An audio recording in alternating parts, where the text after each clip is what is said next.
A while back, I made a video about my water-based smoke units for G-scale trains. That video generated a lot more interest than I expected, and I had planned to publish the 3D printer files soon after making it, but my design had some problems that proved harder to solve than I thought.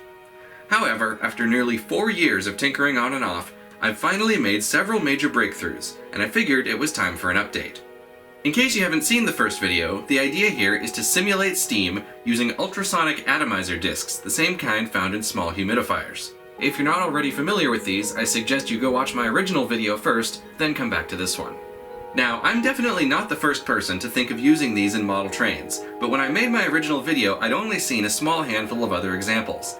Since then, the idea seems to have gained steam, so to speak, and it's even starting to show up in commercial products, such as Lionel's new line of battery-powered O-gauge starter sets. These use a disc mounted just below the top of the stack, which turns on and off to create a puffing effect. While this works perfectly fine, it doesn't really produce a very impressive amount of steam, and the puffing effect looks a bit artificial. It is still a major improvement over a regular smoke unit, but I think it has a lot of unfulfilled potential. In my original video, I had installed different versions of the system in 2 locomotives. The yellow Bachmann Big Hauler had the disc located inside the smoke box directly under the stack like a traditional smoke unit. This had a major problem with water condensing on the inside of the stack and dripping back down onto the disc, which would stop the flow of steam for several minutes. This design did work well enough that I built a second one to use in my Casey Jones video, but the condensation was still an ongoing problem. The other locomotive, an Aristocraft C16, had a big diamond stack with plenty of room to mount the disc near the top. This solved the condensation issue, but it also meant using the stack itself as the water reservoir, so it didn't hold nearly as much water. This one actually still works, even though the locomotive itself has been rebuilt multiple times, and it's reliable enough that I haven't bothered to replace it. However, it wasn't exactly a one-size-fits-all solution, and it would really only work on 19th century American engines with big diamond stacks like this one. I did try to make this configuration work in a 3D printed straight stack, but it just wasn't feasible. There was very little water capacity, and it had to be filled through a tiny hole in the side. I also didn't like how it looked having a visible metal disc in the top of the stack, or the stream of steam being so much narrower than the opening it was coming out of. Although the C16 still works well, it seems to have been a one-off case, so I decided to go back to the design of having the disc down inside the smoke box.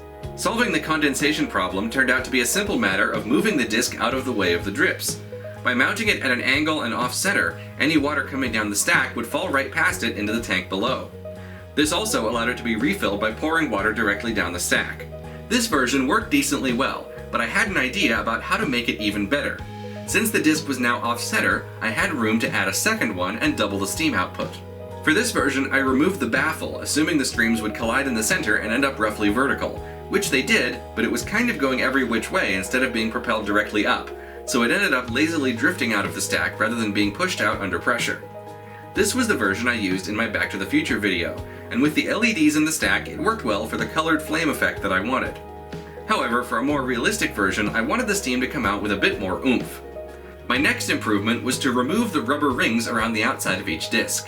It not only made the whole arrangement much smaller, but it also meant I could move the discs closer to the center because there was no longer a rim around the edge that would catch and hold water.